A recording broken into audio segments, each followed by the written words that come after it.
सभी को जय भीम जय संविधान। दोस्तों, हम भारत का संविधान का आर्टिकल 181 को प्रैक्टिस करेंगे, जो कि भारत का संविधान के अंदर टोटल 22 भाग है, 12 शेड्यूल्स और प्रियम्बल। भाग 6 के अंदर 152 से लेकर 237 आर्टिकल थे। अभी 181 को पढ़ेंगे। द स्पीकर और the deputy speaker not to preside well is resolution for his removal office is under consideration.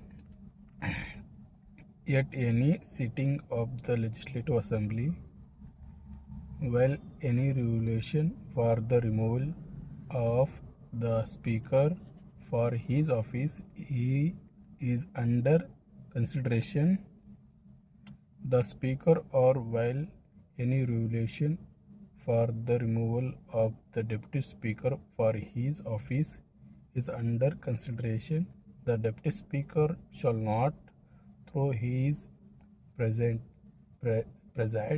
and the provision of clause 2 of article 180 shall apply in relation to every such sitting as they apply is relation to sitting of which the speaker or as case may be the deputy speaker is absent. Clause 2, the speaker shall have the right to speak in and otherwise to take a part in the proceeding of the legislative assembly while the resolution for this removal for the office is under consideration in the assembly, and shall not, withstanding anything in article 189, be entitled to vote only the first instance on such resolution or on any other matter during such proceeding, but not in the case of any equality of votes. तो हिंदी में पढ़ते हैं। जब अध्यक्ष या उपाध्यक्ष को पद से हटाने दोस्तों हिंदी में इसका जब अध्यक्ष या उपाध्यक्ष को पद से हटाने का कोई संकल्प विचाराधीन है, तब उसका पीठासीन ना होना। खंड 1, विधानसभा की किसी बैठक में जब अध्यक्ष को उसके पद से हटाने का कोई संकल्प विचाराधीन है, तब अध्यक्ष या जब उपाध्यक्ष को उसके पद से हटाने का कोई संकल्प विचाराधीन है, तब उपाध्यक्ष उपस्थिति रहने पर भी पीठासीन नहीं होगा। और अनुच्छेद 180 की खंड 2 के उपबंधों ऐसे प्रत्येक बैठक के संबंध में वैसे ही लागू होंगे जैसे वे उस बैठक के संबंध में लागू होते हैं, जिससे यथास्थिति अध्यक्ष या उपाध्यक्ष अनुपस्थिति है।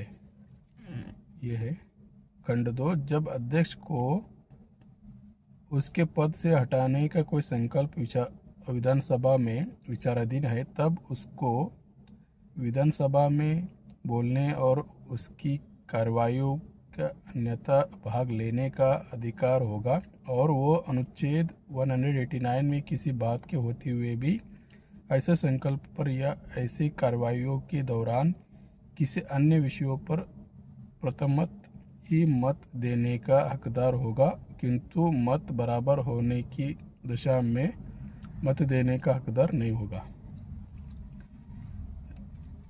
ये है आर्टिकल। जब विधानसभा में सभी लोग वोट करते हैं अध्यक्ष को चुनने के लिए, तो वहाँ पर दोनों का समान वोट हो जाता है, तो वहाँ पर उनको हक नहीं है। ये खंड 2 कह रहा है।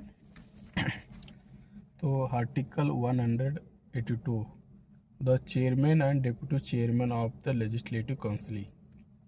The legislative council of every state have such a council shall, as soon as may be, choose 2 members of the council to respectively chairman and deputy chairman thereof, and so obtain as the office of chairman or deputy chairman become vacant, the council shall choose other member to be chairman or deputy chairman as the case may be।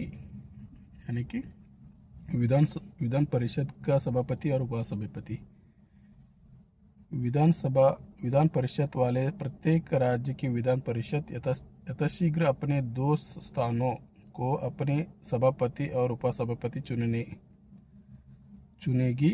जब जब सभापति या उपसभापति का पद रिक्त होता है तब परिषद किसी अन्य सदस्यों को यथास्थिति सभापति या उपसभापति चुनेगी। ये विधानमंडल का 2 सदन होता है, विधानसभा, विधान परिषद। तो विधान परिषद का जब गठन हो जाता है तो उसका उपाध्यक्ष, सभापति, उपसभापति उनको चुनेंगे। यदि वो उस पद खाली है तो तुरंत उसको भरेंगे। ये आर्टिकल का 182 का बता रहे हैं। तो अभी के लिए यहीं पे रुकते हैं दोस्तों। तो हम भारत का संविधान को पढ़ेंगे, समझेंगे और इसमें दिए गए अधिकारों को तरफ सतर्क होंगे। हम भारत के लोगों को जगाने का भी काम करेंगे। इस भारत का संविधान हमको बाबा साहब ने स्पष्ट रूप से इस ओर ले किए गए है कि हम सब भारत के लोग गरिमापूर्ण जीवन जिए।